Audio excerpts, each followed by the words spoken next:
Hello students, कैसे हैं आप सब। आई होप आप सब अच्छे होंगे। आईसीटी वर्चुअल क्लासरूम में आप सबका स्वागत है। मैं विकास, क्लास 7th का मैथ्स हम कर रहे हैं। चैप्टर है आपका डाटा हैंडलिंग। तो बच्चों, डाटा हैंडलिंग में सबसे इम्पोर्टेंट है डाटा के बारे में जानकारी कि भाई कलेक्शन ऑफ डाटा कैसे करते हैं हम, उसके यूजेस क्या क्या हैं, डाटा को कलेक्ट करके हम क्या क्या कर सकते हैं डाटा के साथ, और हम उससे क्या क्या आउटपुट निकाल सकते हैं। ठीक है, डाटा को ऑर्गेनाइज कैसे करना है, अरेंज कैसे करना है, सारी चीजें हम यहाँ पे डिस्कस करने वाले हैं। तो चलिए चलते हैं स्मार्ट बोर्ड पे। तो बच्चों, चैप्टर जैसा कि आप देख पा रहे हैं डाटा हैंडलिंग है आपका, क्लास 7th में। अब बच्चों, डाटा के बारे में सबको पता चल गया कि डाटा क्या होता है। अब एक बहुत ही इंपॉर्टेंट टॉपिक है आपके लिए, पिछले सेशन में भी हमने कुछ डिस्कस किया था इसके बारे में, जिसको बोलते हैं अर्थमेटिक मीन। ठीक है, इससे पहले हमने सीखा था एवरेज क्या होती है। क्या बोला? एवरेज क्या होता है, हमने ये चीज सीखी थी। ठीक है, तो एवरेज क्या होता है? एक सेंट्रल टेंडेंसी होती है किसी चीज की। सेंट्रल टेंडेंसी का मतलब है बच्चों कि एक कोई बीच की वैल्यू मान लो। ठीक है, कोई बीच की वैल्यू मान लो, जैसे डेली आप पढ़ाई करते हैं। ठीक है, आप पढ़ाई करते हैं, किसी दिन आपने 2 घंटे पढ़ाई की, किसी दिन 3 घंटे, किसी दिन 4 घंटे, तो उसका अगर एवरेज निकालेंगे तो आपका 2 और 4 के बीच में कुछ नंबर आएगा। इसको हम एवरेज बोलते हैं। ठीक है, तो अब सीधा अर्थमेटिक मीन पे चलते हैं। क्या होता है अर्थमेटिक मीन, इसको हम डिस्कस करेंगे।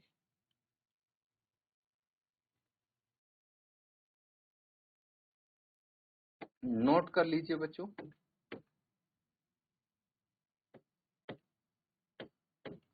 अंक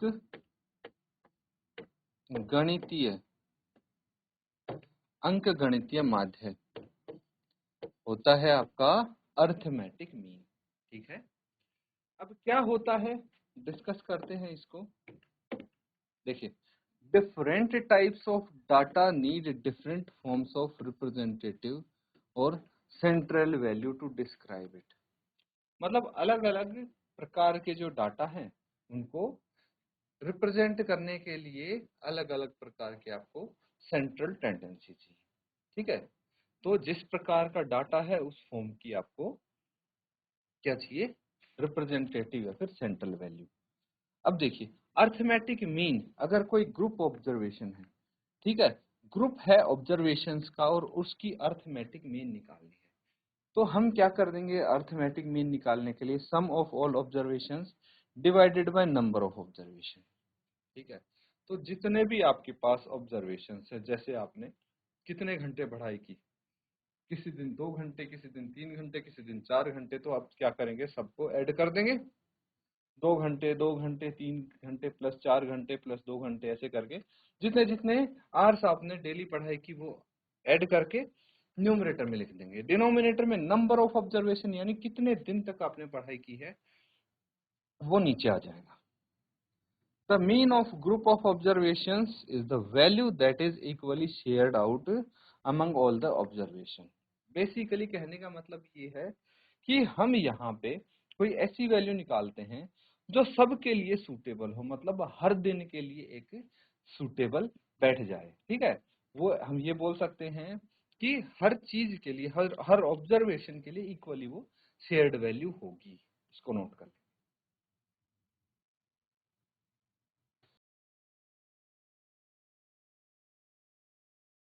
ठीक है बच्चों, नोट कर लिया सबने? चलिए, अब एक एग्जाम्पल की मदद से इसको समझेंगे हम। ठीक है, एक उदाहरण है आपके पास। A cricketers score the following runs in 8 innings. एक क्रिकेटर है जो निम्न रन है यहाँ पे एक मैच में स्कोर करते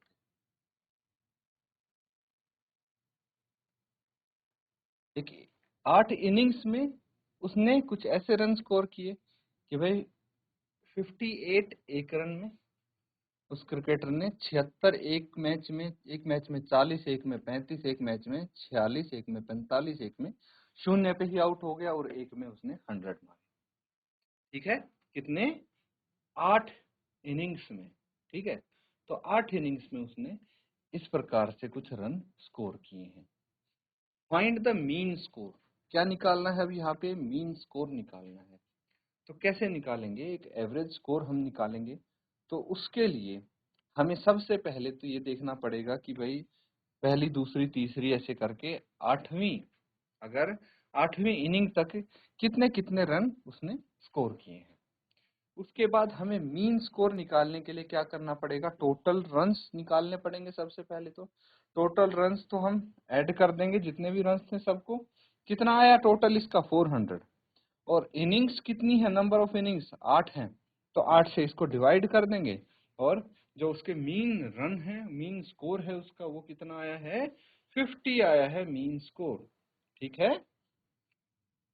अब यहाँ पे we know that mean of the group of observation is the value that is equally shared among all observation. तो उसका मतलब यही था कि भाई किसी इनिंग में कम रन मारे, किसी में ज्यादा मारे, लेकिन अगर हम मीन निकाल रहे हैं, इसका मतलब ये है कि ये स्कोर इक्वली शेयर है हर आपकी इनिंग में। इतना स्कोर अगर बनाता तो 400 रन उसके बन जाते, ये मतलब है।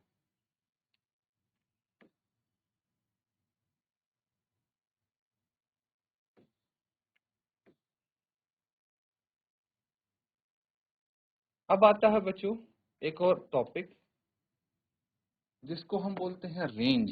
नोट डाउन कर लेंगे रेंज।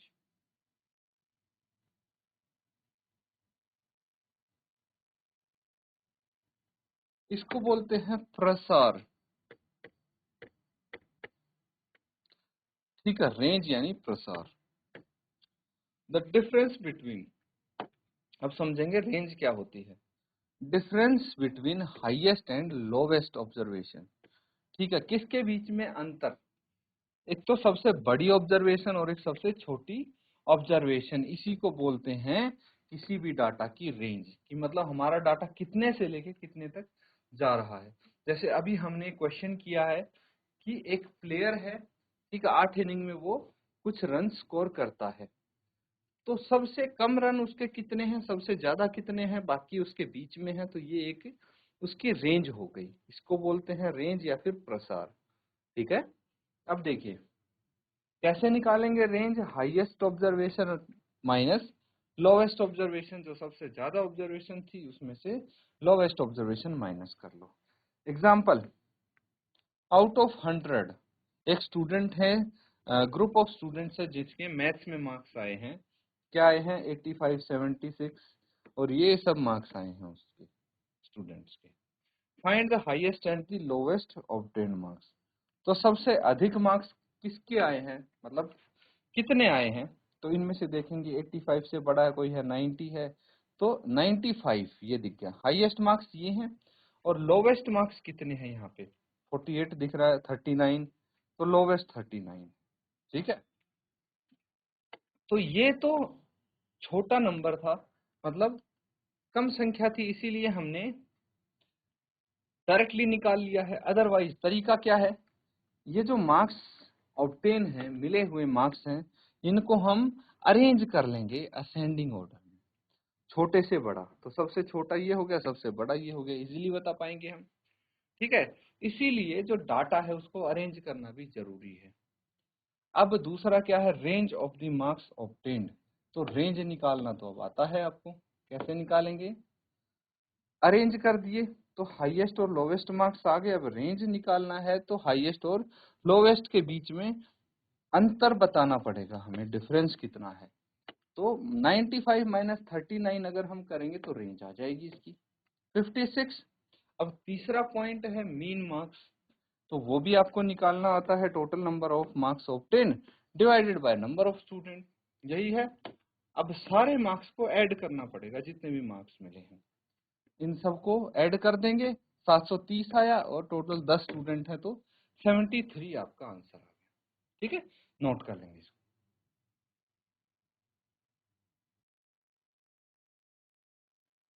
तो ठीक है बच्चों, अब कुछ क्वेश्चंस प्रैक्टिस करेंगे, देखना आपको कितना समझ में आया है।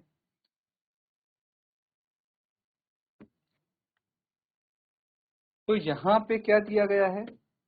Organise the following marks in a class assessment in a tabular form. तो यहाँ पे कहने का मतलब है कि कक्षा के एक मूल्यांकन में प्राप्त किए गए निम्नलिखित अंकों को एक सारणीबद्ध रूप में संगठित कीजिए।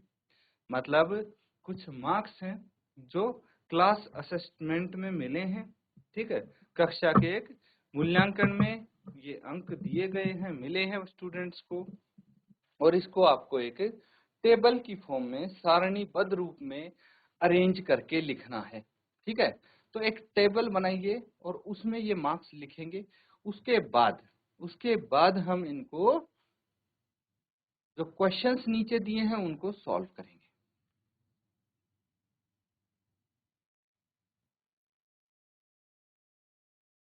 तो ठीक है बच्चों, इस क्वेश्चन को सॉल्व करने से पहले देखिए एक चीज मैं आपको बताना चाहूंगा। एक होता है टैली मार्क्स, ध्यान से समझना क्या होता है। टैली मार्क्स यानी मिलान चिन्ह।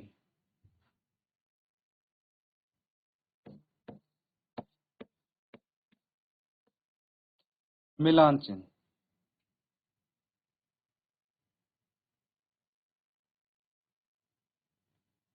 तो क्या होते हैं ये टैली मार्क्स, इसको हम समझने की कोशिश करेंगे।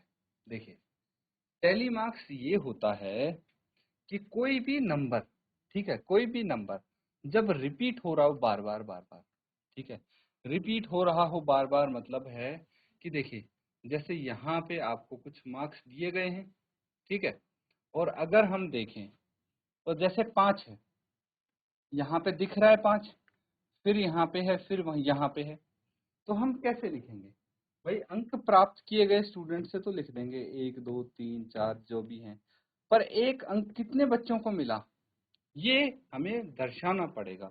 2 अंक कितने बच्चों को मिले, नंबर ऑफ स्टूडेंट्स कितने हैं जिनको 2 अंक मिले, तो वो हम टैली मार्क्स के थ्रू आप रिप्रेजेंट कर सकते हैं, बता सकते हैं। तो देखिए अगर एक स्टूडेंट को मिले तो हम एक डंडा यहाँ पे एक लाइन ड्रॉ कर देंगे, अगर 2 स्टूडेंट को मिले तो 2 लाइन ड्रॉ कर देंगे, अगर 3 बार रिपीट हो रहा है तो 3, 4 बार रिपीट हो रहा है तो 4। ये टैली मार्क्स है बच्चों। तो इसका मतलब क्या हुआ, अगर एक लाइन ड्रॉ कर रहे हैं इसका मतलब 1, 2 लाइन ड्रॉ कर रहे हैं इसका मतलब 2, 3 लाइन ड्रॉ कर रहे हैं इसका मतलब 3, 4 लाइन ड्रॉ कर रहे हैं इसका मतलब 4, और अगर 5 है भाई, 5 बार रिपीट हो रही है कोई चीज, तो हम 5 लाइन नहीं ड्रॉ करेंगे, ये 4 लाइन ड्रॉ करके इसको ऐसे कट कर देंगे, तो ये हो जाता है 5, इसको हम क्या बोलेंगे 5। उसके बाद अगर 6 हो तो 6 कैसे लिखेंगे, ये तो 5 हो गया, उसके बाद फिर से एक लाइन ड्रॉ कर देंगे, 7 में फिर से 5 बना के 2 लाइन ड्रॉ कर देंगे।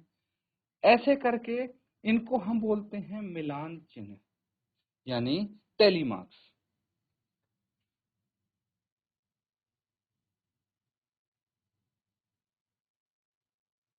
अब एक चीज आती है फ्रीक्वेंसी, सेम चीज है बच्चों। टैली मार्क्स तो हम रिप्रेजेंट कर रहे हैं ना, ये अपनी सुविधा के लिए।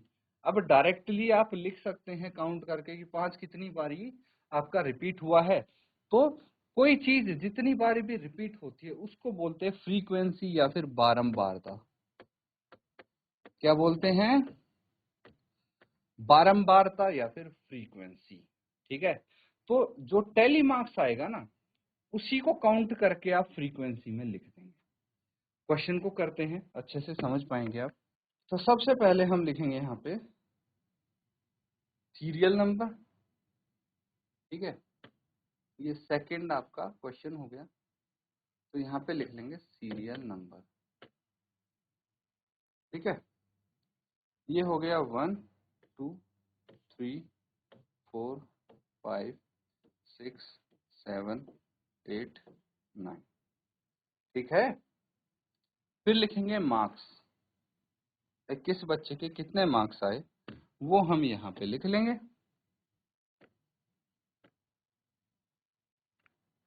मार्क्स यानी अंक,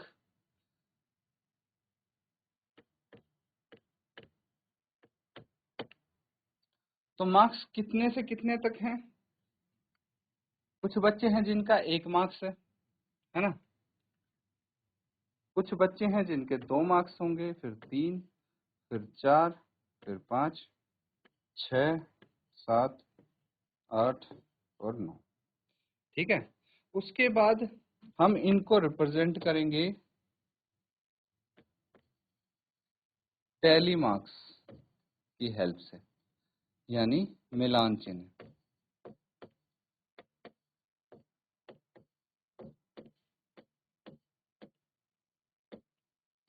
ठीक है, और इसके बाद आ जाता है आपका फ्रीक्वेंसी, यानी बारंबारता।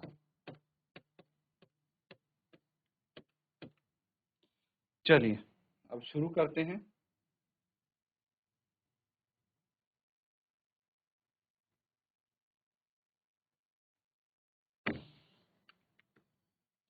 देखिए, सबसे पहले 1 से शुरू करते हैं। तो मुझे बताइए, आपको 1 कितनी बार दिख रहा है? 1 बार दिख रहा होगा, तो यहाँ पे लिखेंगे हम 1 है आपका 1 बार, तो टैली मार्क्स में इस प्रकार से हम यहाँ पे रिप्रेजेंट करेंगे। उसके बाद देखिए 2 कितने बार दिख रहा है हमें? 2, एक ये हो गया, एक ये हो गया, है ना। तो 2 बार दिख रहा है, 1 और 2, 2 लाइन ड्रॉ कर देंगे। फिर 3 कितने बार दिख रहा है? 3 1 बार, बस एक ही बार यहाँ पे दिख रहा है, तो हम एक ही लाइन ड्रॉ करेंगे। ठीक है, ये 3 हो गया। 4 देखिए, अब एक ये हो गया 4, एक ये हो गया 4, 2, तो साथ के साथ आप लाइन चाहे ड्रॉ करते जाइए, जितने बार भी आपको 4 दिखता है, ये 3 हो गया, तो 3 लाइन ड्रॉ हो जाएंगे। फिर 5 देखेंगे, तो 5 ये हो गया, 1 लाइन, फिर 2 बार 2 लाइन, तीसरी बार ये रहा 3 लाइन, फिर 4 लाइन, फिर 5, तो 5 ऐसे लिखते हैं टैली मार्क्स में हम। उसके बाद 6 देखिए, 6 कितनी बार रिपीट हो रहा है यहाँ पे? 1, तो 6 के आगे 1 लाइन। फिर और कहीं दिख रहा है 6, 6, 6, 6, ये रहा 6 हो गया। और कहीं एक और दिख रहा है मुझे 6, और एक 6 ये रहा, 4 बार हो गया, तो 4 लाइन। फिर 7 देखिए, 1 और कहीं है 7, एक ये रहा 2, बस यही है 7। फिर 8, 8 कहाँ पे है? ये रहा 8। ठीक है, और क्या बचा अब? सिर्फ 9 बचा, तो 9 भी आई थिंक सिर्फ एक जगह है, ये हो गया 9। तो बच्चों, ये जो मैंने मार्क्स ऑब्टेन लिखे हैं, हमें देख के पता लग गया था 1 से 9 तक सारे मार्क्स हैं। अदरवाइज आप क्या करेंगे कि 1 मार्क्स कितने बच्चों को मिला है काउंट करके लिखेंगे, फिर 2 मार्क्स किसी को मिला है तो ठीक है, नहीं तो उसको छोड़ देंगे। 3 मार्क्स जितने अंक मिले हैं उस हिसाब से करेंगे। अब इसको नोट कर लीजिए, यहाँ पे देखिए, ये फ्रीक्वेंसी 1 है, मतलब 1 मार्क्स की फ्रीक्वेंसी यानी बारंबारता 1 है। 2 मार्क्स की बारंबारता 2 है, 3 मार्क्स की 1 है, 4 मार्क्स की 5 है, क्योंकि 4 जो मार्क्स हैं कितने बच्चों को आए? 3 बच्चों को, ये 3 है ना, ये तो 3 हो जाएगी। फिर 5 अंक 5 बच्चों के आए हैं, 6 अंक 4 बच्चों के आए हैं, 7 अंक 2 बच्चों के आए हैं, 8 और 9 अंक एक एक बच्चों के आए हैं। ठीक है, इस तरह से हम यहाँ पे कर सकते हैं। आपने भी इसको नोट कर लिया होगा। तो इसके बाद ये जो क्वेश्चन है ये इजीली आप कर पाएंगे, पहले नोट कर लेंगे इसको।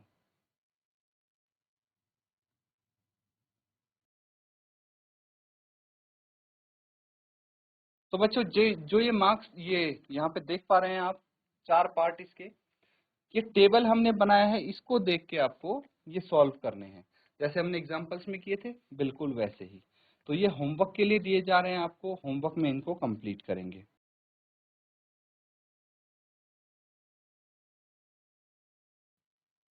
बच्चों आज हमने सीखा है कि भाई अर्थमेटिक मीन कैसे निकालते हैं, रेंज कैसे निकालते हैं, और कोई डाटा दिया है उसको टेबुलर फॉर्म में कैसे लिखेंगे, टेली मार्क्स क्या होता है, फ्रीक्वेंसी क्या होता है, सारी चीज हमने डिस्कस की हैं।